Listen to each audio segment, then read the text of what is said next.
Semakin kamu mengejar uang, semakin jauh rasanya kebahagiaan itu pergi. Tapi saat kamu membangun cara pandang yang tepat, rezeki mulai datang tanpa diduga. Simak video ini dan temukan 5 langkah membangun mental kaya menuju hidup yang lebih lapang.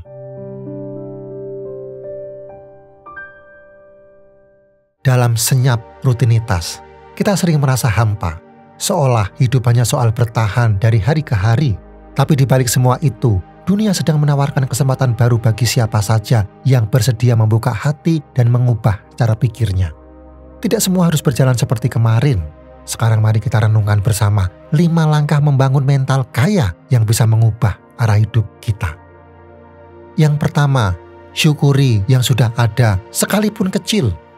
Mental kaya bukan tentang seberapa besar yang kamu miliki, tapi seberapa dalam kamu mampu menghargai yang sudah ada di depanmu. Dalam bukunya Mudahnya Bersyukur, Ustadz Salim menulis, orang yang bersyukur tidak menunggu banyak untuk merasa cukup. Ia hanya perlu membuka mata, lalu menyadari bahwa ia tidak kekurangan apa-apa untuk bahagia.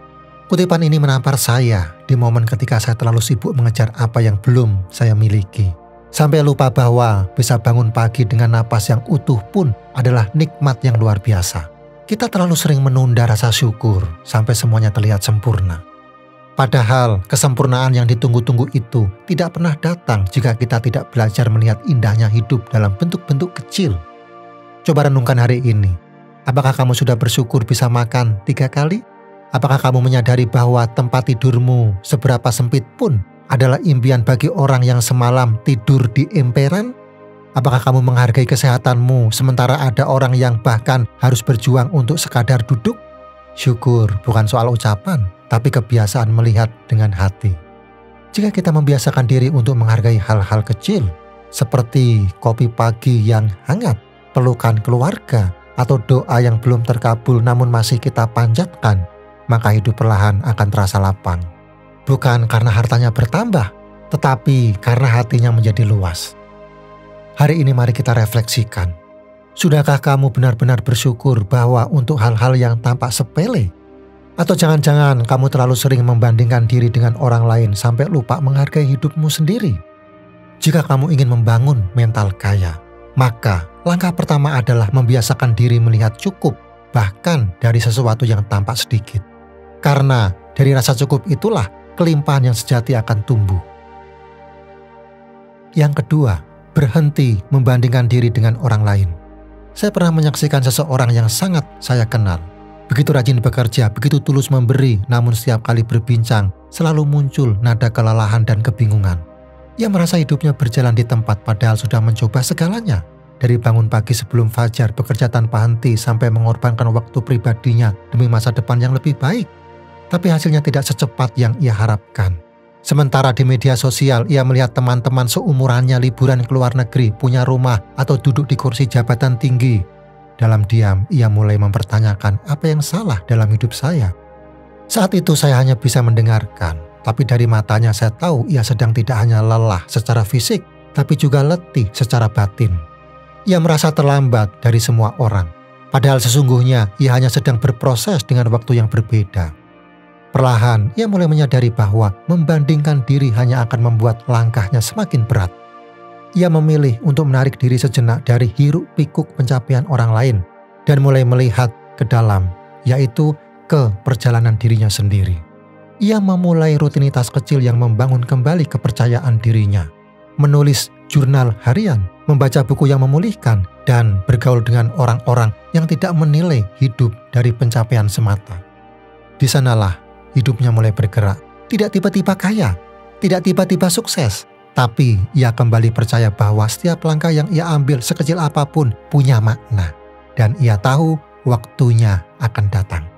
Saya yakin kamu pun mungkin pernah merasakan seperti itu, merasa jalan hidup orang lain lebih cepat, lebih beruntung, lebih mulus.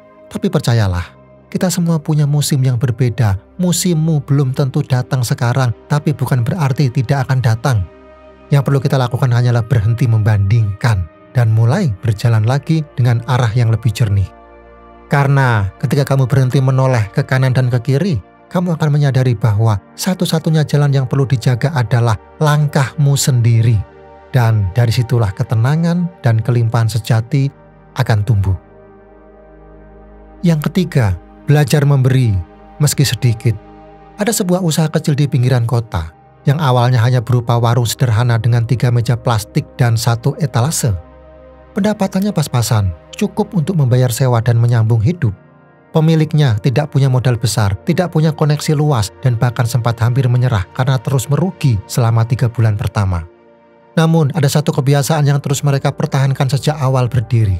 Setiap hari Jumat, pemilik warung itu akan menyiapkan 5 bungkus makanan gratis dan meletakkan di depan warung. Dengan tulisan kecil bertuliskan, "Silakan ambil jika kamu sedang lapar dan belum punya uang." Tidak banyak, hanya 5 bungkus, tapi itu adalah bagian dari pendapatan hariannya. Ia memberi bukan karena berlebih, tapi karena percaya bahwa keberkahan akan datang kepada mereka yang bersedia berbagi meski dari kekurangan. Orang-orang di sekitarnya mulai memperhatikan, beberapa pelanggan tetap datang tidak hanya untuk makan, tetapi juga untuk ikut menitipkan donasi makanan. Ada yang menyumbang 1 liter minyak, ada yang membawa beras, bahkan ada yang menyumbangkan waktu mereka untuk membantu memasak. Lambat laun, warung itu tidak hanya dikenal karena makanannya, tetapi karena semangat kemanusiaannya. Dari sana, rezeki datang dalam bentuk yang tidak terduga, yakni pelanggan bertambah, bisnis berkembang, dan komunitas terbentuk. Namun, perjalanan itu tidak selalu mulus. Di tengah pertumbuhan, mereka pernah kehilangan satu-satunya kompor karena rusak dan harus menutup warung 2 minggu. Saat itu, mereka bisa saja berhenti dan mengembalikan semuanya menjadi usaha biasa tanpa idealisme berbagi. Tapi, sang pemilik memilih untuk bertahan. Ia berkata, "Kalau saya menyerah sekarang, artinya saya berhenti percaya bahwa kebaikan itu memberi jalan." Keyakinan itu membuatnya kembali bangkit. Ia mulai menabung untuk membeli kompor baru, dan sementara itu, ia memasak dari rumah untuk tetap bisa membagikan 5 bungkus makanan setiap Jumat. Kisah ini mengajarkan saya, dan mungkin juga kamu, bahwa mental kaya bukan dibentuk dari angka di rekening, tetapi dari kebesaran hati yang percaya bahwa memberi tidak akan membuat kita kekurangan. Justru ketika kita merasa cukup untuk berbagi sekecil apapun, kita sedang menambah benih kelimpahan dalam hidup kita. Sekarang, coba renungkan, dalam keseharianmu, adakah ruang untuk memberi? Bukan hanya dalam bentuk uang, tapi bisa berupa waktu, perhatian, atau sekedar senyuman tulus kepada orang yang kamu temui. Memberi bukan soal berapa besar yang kamu punya, tapi seberapa besar hatimu dalam memaknai hidup. Dan mungkin dari sana hidupmu akan mulai berubah, bukan karena lebih kaya, tapi karena lebih bermakna. Yang keempat, ganti kalimat "saya tidak punya" menjadi "bagaimana saya bisa?". Ada satu pemikiran dari Viktor Frankl, seorang psikiater yang sampai hari ini masih membekas di benak saya. Dalam bukunya Man's Search for Meaning, ia menulis, "Antara rangsangan dan respon ada ruang. Dalam ruang itu terletak kekuatan kita untuk memilih respon kita. Dalam respon kita terletak pertumbuhan dan kebebasan kita." Pemikiran ini sangat relevan ketika kita menghadapi kondisi stagnan dalam hidup. Saat merasa tidak punya jalan keluar, tidak punya modal, tidak punya dukungan, atau tidak punya waktu, seringkali yang kita lakukan hanyalah menyerah dan berkata, "Saya tidak bisa." Padahal seperti kata Frankl, selalu ada ruang di antara apa yang terjadi dan bagaimana kita meresponnya. Seorang teman saya pernah kehilangan pekerjaannya secara tiba-tiba. Ia tidak punya tabungan yang cukup, tidak punya koneksi yang luas, dan usianya tidak muda lagi. Ia bisa saja menyerah dan berkata, "Saya tidak punya harapan." Tetapi satu pertanyaan sederhana mengubah arah hidupnya. Bagaimana saya bisa bertahan? Pertanyaan itu melahirkan tindakan-tindakan kecil. Ia mulai belajar keahlian baru lewat video daring gratis. Ia menawarkan jasa konsultasi kecil-kecilan kepada kenalannya. Dari sana ia mulai mendapatkan klien pertama, lalu yang kedua. Hidupnya perlahan bergerak maju, bukan karena ia punya lebih banyak, tapi karena ia mulai bertanya, bagaimana? Bukan mengapa tidak. Pemikir besar lainnya, Carol Dweck, seorang profesor psikologi dari Stanford University, menyebut ini sebagai growth mindset, mentalitas bertumbuh. Dalam bukunya Mindset, ia menjelaskan bahwa orang dengan mentalitas bertumbuh tidak terpaku pada kekurangan mereka, melainkan percaya bahwa kemampuan bisa dikembangkan lewat usaha dan pembelajaran.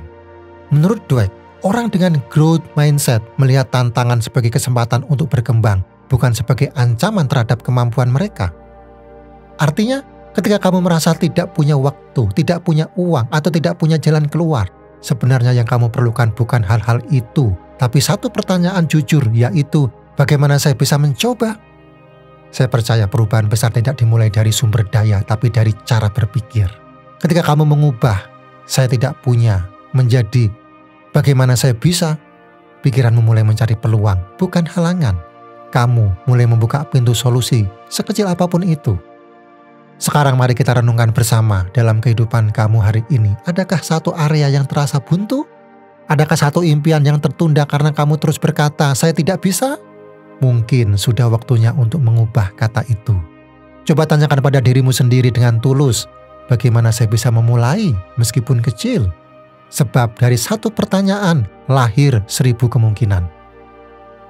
Yang kelima, rawat diri seperti orang yang berharga. Ketika kamu membicarakan kesuksesan, seringkali fokus kita hanya tertuju pada hasil akhir, kemewahan, pencapaian, dan pengakuan. Tapi jarang sekali kita menengok apa yang terjadi sebelum itu, kegagalan, penolakan, keterpurukan. Dan yang lebih penting, bagaimana mereka yang sukses memperlakukan diri mereka saat dunia seakan tidak berpihak. Mari kita bicara tentang Howard Schultz. Sebelum ia membawa Starbucks menjadi fenomena global, ia tumbuh dalam keluarga miskin di lingkungan perumahan subsidi. Saat usianya 7 tahun, ayahnya kehilangan pekerjaan karena cedera dan tidak memiliki asuransi, tidak ada pesangon, tidak ada perlindungan. Schultz kecil melihat betapa keras hidup memperlakukan orang yang tidak punya apa-apa.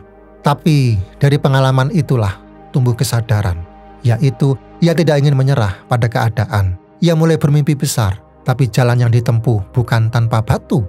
Ketika ia ingin mengubah konsep kopi di Amerika lewat ide kafenya, ia ditolak oleh lebih dari 200 investor. Namun, ia tetap tidak berhenti. Dan yang menarik, di tengah penolakan itu, ia tetap menjaga dirinya secara mental dan fisik. Ia menjaga harapan tetap hidup meski seluruh dunia tidak percaya padanya. Schultz pernah berkata, jangan biarkan siapapun, termasuk dirimu sendiri, meyakinkan bahwa kamu tidak layak untuk bermimpi besar. Kegagalan tidak membuatnya membenci dirinya sendiri. Ia tidak menyalahkan masa lalu. Ia justru merawat dirinya dengan keyakinan bahwa ia pantas untuk mendapatkan yang lebih. Dan bukan hanya dia, J.K. Rowling yang kini dikenal sebagai salah satu penulis terkaya di dunia, pernah berada di titik terbawah seperti bercerai, menganggur, dan membesarkan anaknya seorang diri. Ia menulis naskah Harry Potter di kafe karena tidak mampu memanaskan rumahnya. Ia pernah ditolak oleh 12 penerbit. Tapi di tengah semua itu, ia memilih untuk tidak menghakimi dirinya sendiri. Ia pernah berkata dalam pidato wisuda di Harvard, kegagalan bukan hanya tak terhindarkan, tapi juga sangat penting. Kegagalan berarti menyingkapkan bagian terdalam dirimu dan memaksamu untuk tetap hidup dengan kejujuran dan keberanian. Rowling tidak menunggu sukses untuk merasa berharga. Ia mengakui keberhargaannya lebih dulu, bahkan saat dunia menolaknya. Dan mungkin itu yang menjadi pondasi terkuatnya. Dari data yang dirilis oleh Global Entrepreneurship Monitor, lebih dari 40% pengusaha sukses pernah gagal setidaknya sekali sebelum usahanya berkembang. Bahkan dalam laporan Harvard Business Review, mereka yang pernah gagal memiliki kemungkinan lebih tinggi untuk sukses di usaha berikutnya dibandingkan yang belum pernah gagal. Kenapa? Karena mereka belajar dan karena mereka tidak hancur oleh kegagalan, melainkan tumbuh karenanya. Dan jika kita bicara tentang merawat diri, mari kita mulai dari hal-hal yang sering kita abaikan. Apakah kamu sudah cukup tidur minggu ini? Apakah kamu berbicara baik pada dirimu sendiri ketika kamu gagal? Apakah kamu makan untuk bertahan hidup atau kamu makan dengan sadar bahwa tubuhmu layak diberi yang terbaik? Karena cara kamu memperlakukan dirimu hari ini, itulah yang membentuk siapa kamu besok. Mental kaya tidak tumbuh dari angka di rekening, tapi dari keyakinan bahwa kamu layak menerima lebih. Dan keyakinan itu harus dibuktikan, bukan hanya lewat mimpi besar, tapi lewat tindakan kecil seperti tidur cukup, makan sehat, berkata jujur pada diri, dan tidak membenci diri sendiri saat gagal. Kamu tidak akan bisa mempertahankan rezeki kalau kamu tidak merasa pantas menerimanya. Sekarang izinkan saya bertanya, jika kegagalan adalah bagian dari jalan, bagaimana kamu akan merawat diri agar tetap kuat melangkah? Dan jika keberhargaanmu tidak tergantung pada pencapaian, lalu bagaimana kamu bisa mulai memperlakukan dirimu seperti seorang yang pantas dihargai mulai hari ini? Sekarang coba lihat kembali hidup kamu. Apakah kamu bangun pagi dengan rasa damai? Atau justru dihantui target yang belum tercapai? Apakah kamu bisa menikmati secangkir kopi sederhana? Atau kamu terlalu sibuk memikirkan apa yang belum dimiliki?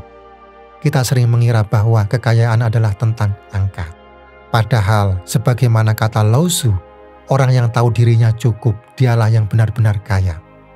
Saya belajar bahwa rasa cukup tidak muncul saat kita punya segalanya, tapi saat kita mampu menghargai yang sudah ada.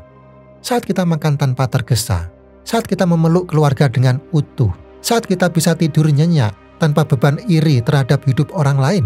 Mental kaya bukanlah hasil dari pencapaian, melainkan pilihan batin untuk tidak terus membandingkan. Untuk tetap bertumbuh, bukan karena merasa kurang, tapi karena ingin memberi lebih.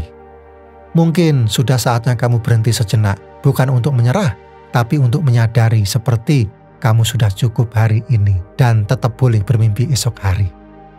Kalau video ini membuat kamu melihat hidup dari sudut berbeda, bantu jangkau lebih banyak hati.